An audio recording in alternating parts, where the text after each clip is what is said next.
Hello बच्चों, welcome to we tutors. आज हम क्लास 7 ज्योग्राफी का फर्स्ट चैप्टर पढ़ेंगे, एनवायरनमेंट। तो चैप्टर शुरुआत करने से पहले मैं आज बताती हूँ आपको कि हम इस चैप्टर में क्या क्या कवर करेंगे, हम क्या क्या सीखेंगे। अब एनवायरनमेंट, इसकी आप जब क्लास 5 में थे तो उसके ऊपर एक बुक भी थी ना, EVS एनवायरमेंटल स्टडीज़।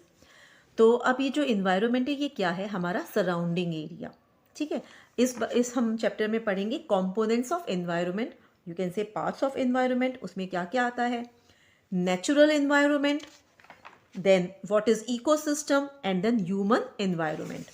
तो चलो शुरुआत करते हैं पहले एनवायरनमेंट से। एनवायरनमेंट क्या है उसको समझने के लिए हम एक छोटी सी स्टोरी पढ़ते हैं। एक बच्चा है रवि, जो लंबी वेकेशन के बाद अपने स्कूल आया है और स्कूल के पास में एक प्लेग्राउंड है जो वो देख रहा है कि काफ़ी खुदा हुआ है और वो बड़ा परेशान हो जाता है कि ये क्यों खुदा हो रहा है। तो उसे लोग बाग बोलते हैं, पीपल बोलते हैं कि यहाँ पे एक बड़ी सी बिल्डिंग बनेगी जिसमें बहुत सारे फ्लैट्स होंगे, तो यहाँ पे काफ़ी कंस्ट्रक्शन होने वाला है। रवि को बड़ा ख़राब लगता है, कहता है अरे जब यहाँ पे कंस्ट्रक्शन हो जाएगा तो हमारा प्लेग्राउंड तो बचेगा ही नहीं, जो सुंदर सुंदर ग्रास थी, फ्लावर्स थे, बटरफ्लाइज थी, वो कहाँ जाएंगे। मॉर्निंग में उसके असेंबली में उसके प्रिंसिपल बताते हैं कि see how are environment is changing. Ravi class में पूछता है कि अपनी टीचर से that what is environment, environment क्या है। और तो उसकी टीचर बोलती है whatever you see in your surroundings. Surrounding मतलब हमारा आसपास, हमारा जो आसपास का जो एरिया है, जो चीज़ें हैं वो। तो रवि कहता है कि इसका मतलब कि स्कूल बिल्डिंग है, टेबल है, चेयर है, क्लासरूम है, टीचर आप भी आती हो उसमें, मैं भी आता हूँ, ओपन फील्ड है, रोड है, माई गार्बेज है, तो मैं सब कुछ देख रहा हूँ। तो क्या ये सारे के सारे एनवायरनमेंट का पार्ट है। टीचर कहती है यस, ये सारा का सारा किसका पार्ट है, एनवायरनमेंट का पार्ट है। लेकिन वेट, जो माउंटेन्स हैं, रिवर्स हैं, ट्रीज़ हैं, एनिमल्स हैं, ये वो क्या है, नेचर क्रिएटेड, मतलब उन्होंने नेचर, उनको नेचर ने बनाया है। बाकी जैसे रोड्स हैं, कार्स हैं, क्लोथ्स हैं, लोग बाग हैं, I mean people, sorry people नहीं, क्लोथ्स हैं, बुक्स हैं, ये क्या है, सारे मैन मेड हैं, ये लोगों ने बनाए हैं। तो अब रवि को समझ में आ गया कि हमारा एनवायरनमेंट क्या है। हमारा जो एनवायरनमेंट है वो living organism plus non living thing से बना है। तो जो भी हमारे आसपास का एरिया है वो क्या है, हमारा एनवायरनमेंट है। I hope this much is understand. अब प्रिंसिपल एक बोलता है, एक वर्ड यूज़ करता है कि see how are environment is changing, हमारा एनवायरनमेंट क्यों चेंज हो रहा है। तो हमारा इन्वायरमेंट बच्चों इसलिए चेंज हो रहा है क्योंकि हमारी नीड्स चेंज हो रही हैं। हमारी नीड्स चेंज हो रही है तो हम लोग ह्यूमन बींग्स क्या कर रहे हैं, उसको एनवायरनमेंट को क्या कर रहे हैं, मॉडिफाई कर रहे हैं। पहले के जैसे लोग होते थे, बड़े सिंपल होते थे, उनको सिंपल सी लाइफ पसंद थी, तो उनकी नीड्स भी नेचर से फुलफिल हो जाती थी।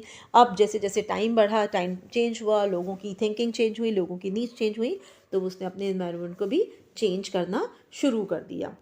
ये जो हमारा इन्वायरमेंट है ये हमारी बेसिक लाइफ को सपोर्ट करता है। अगर इन्वायरमेंट नहीं होगा तो हमारी लाइफ भी सपोर्ट, आई मीन हमारी लाइफ नहीं रह सकती है, मतलब एग्जिस्ट नहीं कर सकती है। आप सांस लेते हो तो हमें जो एयर मिलती है वो कहाँ से मिलती है, एनवायरनमेंट से। पानी पीते हो, पानी कहाँ से मिलता है, एनवायरनमेंट से। इवन जो लैंड जहाँ पे आप रहते हो वो भी हमें कहाँ से मिलता है, एनवायरनमेंट से। तो देखा आपने कि एनवायरनमेंट हमारे लिए कितना ज़्यादा ज़रूरी है। हमें हर चीज़ के लिए एनवायरनमेंट पे डिपेंड होना पड़ता है। अब आप नेक्स्ट क्लिपिंग में देखेंगे, एक पिक्चर देखेंगे जिसमें कंपोनेंट्स ऑफ एनवायरनमेंट है। अब 3 कंपोनेंट्स हैं एनवायरनमेंट के, natural, human made and human. अब पहले देखते हैं कि नेचुरल में क्या आता है। तो बच्चों नेचुरल में आता है hydrosphere, atmosphere, land and then biosphere.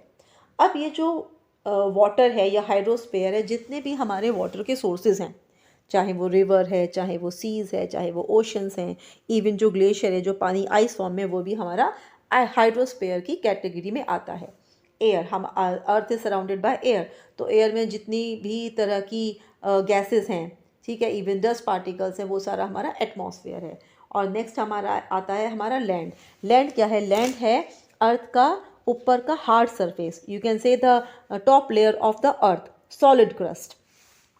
अब ये तीनों चीज़ें आ गई, लिथोस्फेयर, हाइड्रोस्फेयर एंड एटमॉस्फेयर। ये आपने क्लास 6 में भी पढ़ी होंगी।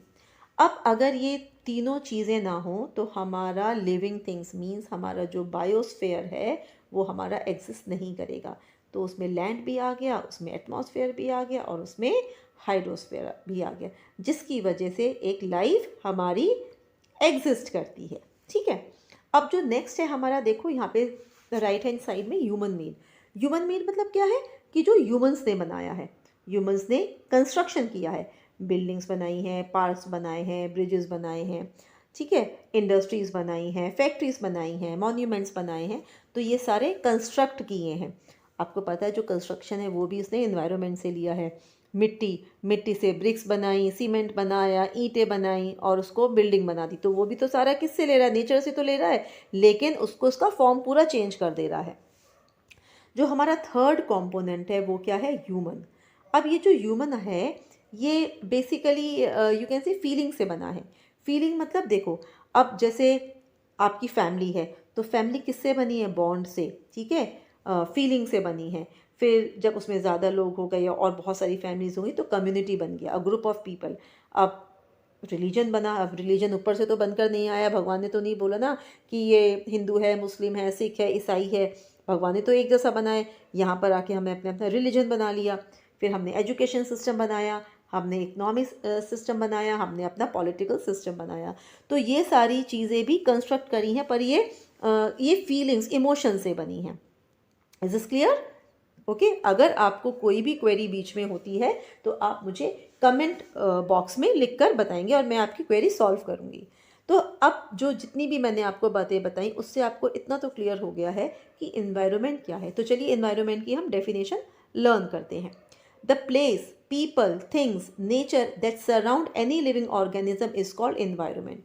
तो जो भी लिविंग ऑर्गेनिज्म को सराउंड करता है, चाहे वो प्लेस है, पीपल है, थिंग्स है। अब थिंग्स में नॉन लिविंग थिंग भी आती है, लिविंग थिंग भी आती है, पीपल आता है, एनिमल्स, अब एनिमल किंगडम में जो पानी में रहते हैं वो भी आते हैं, जो लैंड पे रहते हैं वो भी आते हैं। तो इन सब को क्या करता है, सराउंड करता है, मीन्स जो उसके आसपास का एरिया है उसको हम एनवायरनमेंट बोलते हैं।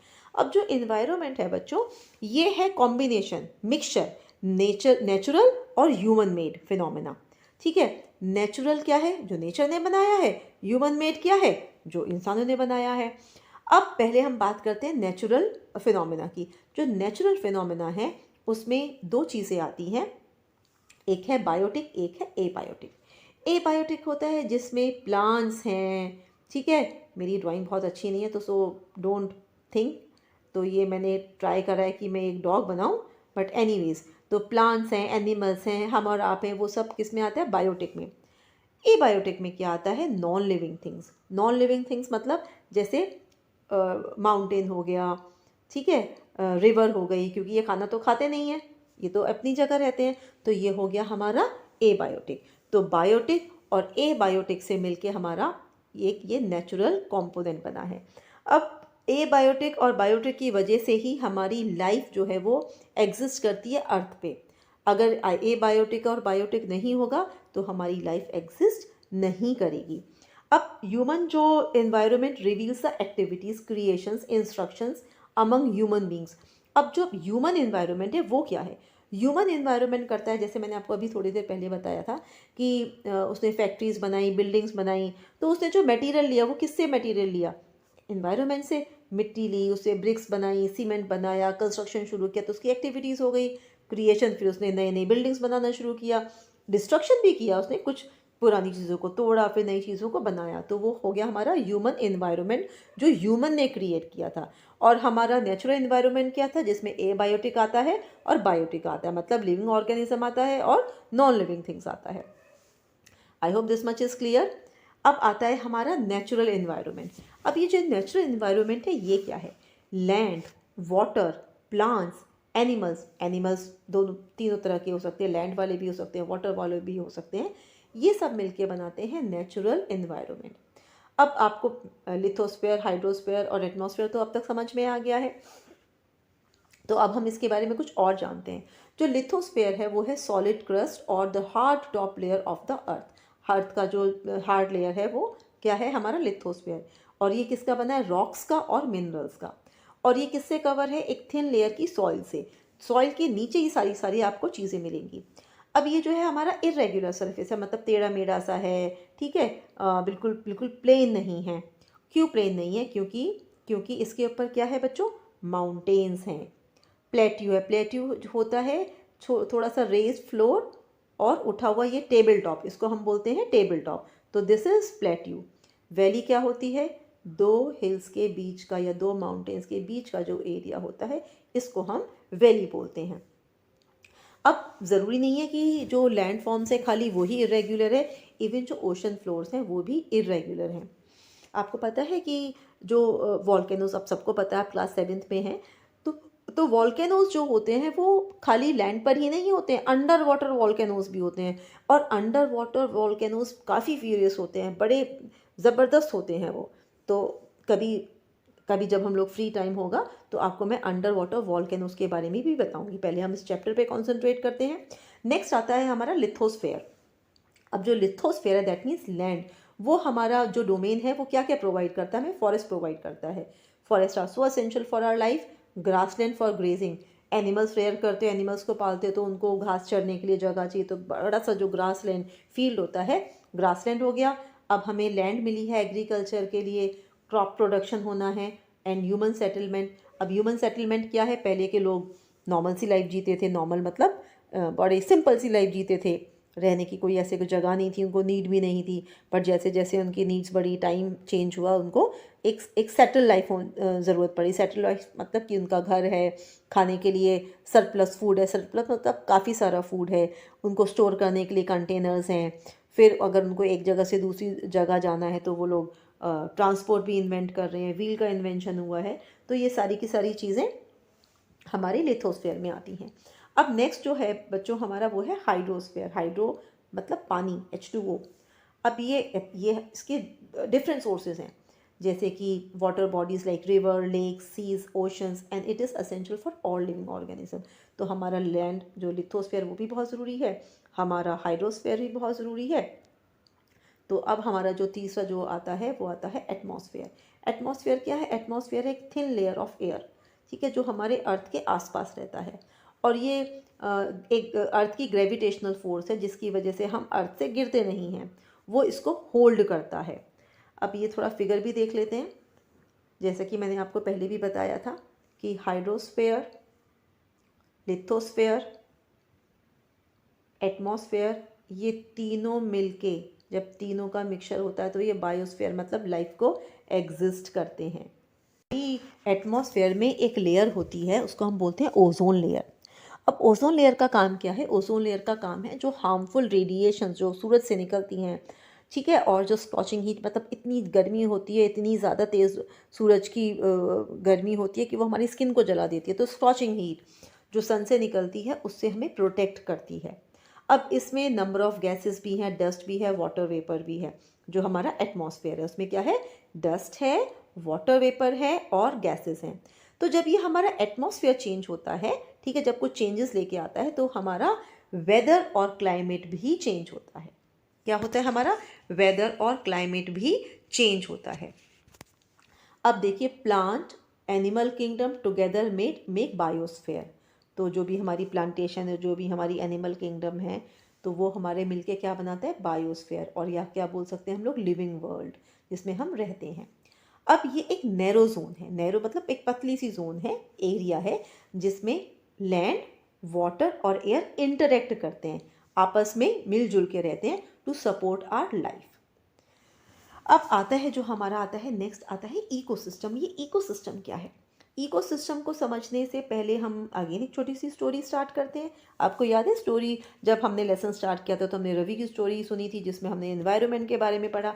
अब हम पढ़ते हैं इकोसिस्टम के बारे में। तो रवि एनसीसी कैंप में गया है। एनसीसी है नेशनल कैडेट कॉर्प्स। ये मोस्टली स्कूलों में होता है और आप लोगों को भी अटेंड करना चाहिए।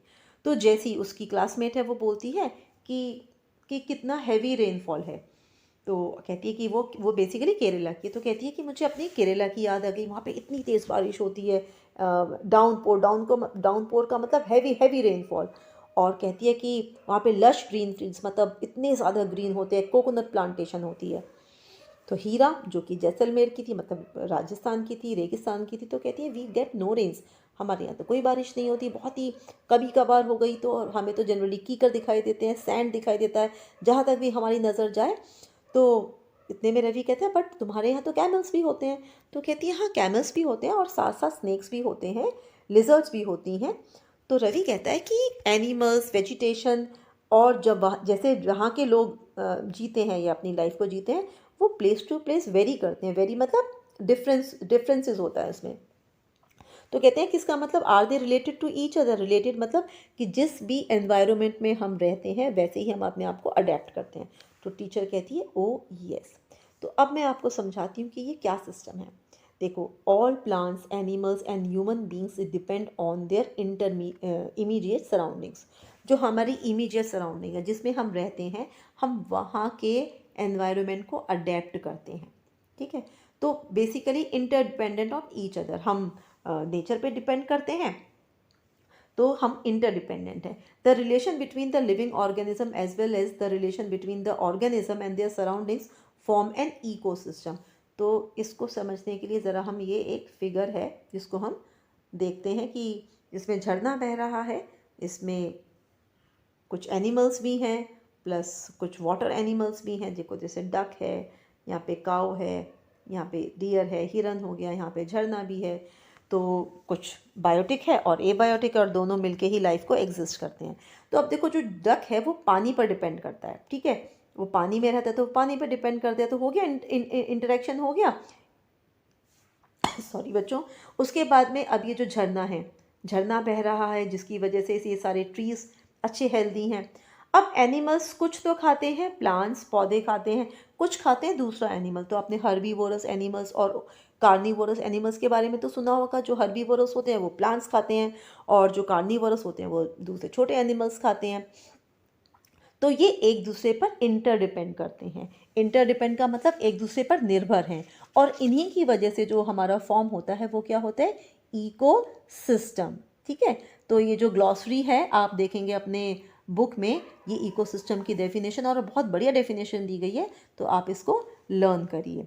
अब आपके लिए क्वेश्चन है कि do you think the park in which Ravi and his friends played formed an ecosystem? तो इसका आंसर आप मुझे किस में लिखकर दिखाएंगे, कमेंट बॉक्स में लिखकर दिखाएंगे। चलिए अब हम आगे चलते हैं। अब देखिए जो नीचे है, एक आता है हमारा ह्यूमन एनवायरनमेंट। आपको मैंने शुरुआत में बताया था कि एक है हमारा नेचुरल एनवायरनमेंट और दूसरा हमारा है ह्यूमन एनवायरनमेंट। नेचुरल एनवायरनमेंट जो नेचर ने क्रिएट किया है, ह्यूमन एनवायरनमेंट जो ह्यूमन ने क्रिएट किया है। तो जो ह्यूमन बीइंग है वो अपने एनवायरनमेंट से इंटरेक्ट करते हैं और मॉडिफाई मतलब चेंज करते हैं अपने अकॉर्डिंगली, अपने नीड्स के अकॉर्डिंगली। तो पुराने जो अर्ली ह्यूमंस थे वो तो बेचारे सिंपल सी लाइफ जीते थे, नेचर उसकी सारी रिक्वायरमेंट्स को फुलफ़िल करता था। तो जब टाइम चेंज हुआ और उनको डिफरेंट चीज़ें मिलने लगी, तो वो नए नए तरीके जानने लगे कि हम एनवायरनमेंट को कैसे चेंज करें। क्रॉप्स ग्रो करना शुरू कर दिया, घर में एनिमल्स को रखना शुरू कर दिया, घर में काफ़ी सारा खाना भी वो करना शुरू कर दिया, रखना शुरू कर दिया। बार्टर सिस्टम आया। अब ये जो बार्टर सिस्टम है वो क्या है, अभी अभी क्या करते हैं, आपको चॉकलेट है, मम्मी से पैसे लिए, मार्केट में गए, शॉप पर गए, पैसे दिए, चॉकलेट मिल गई। तो ये जो बार्टर सिस्टम था, बार्टर सिस्टम में क्या था बच्चों कि आप एक चीज़ के बदले में आप दूसरी चीज़ अपने जो भी आप जिससे ले रहे हैं आप उसको देंगे। Mean in exchange you have to give the other thing. अब ऐसे समझते हैं, सपोज आपके पास है चॉकलेट और मेरे पास है चिप्स। अब मुझे चाहिए चॉकलेट और आपको चाहिए चिप्स, तो मैं कहूँगी ठीक है भाई, तुम मुझे चॉकलेट दो और तुम मेरा चिप्स का पैकेट ले लो। तो इसको हम बोलते हैं बार्टर सिस्टम। तो बार्टर सिस्टम मतलब उन्होंने ट्रेडिंग शुरू करी, बिजनेस शुरू करा।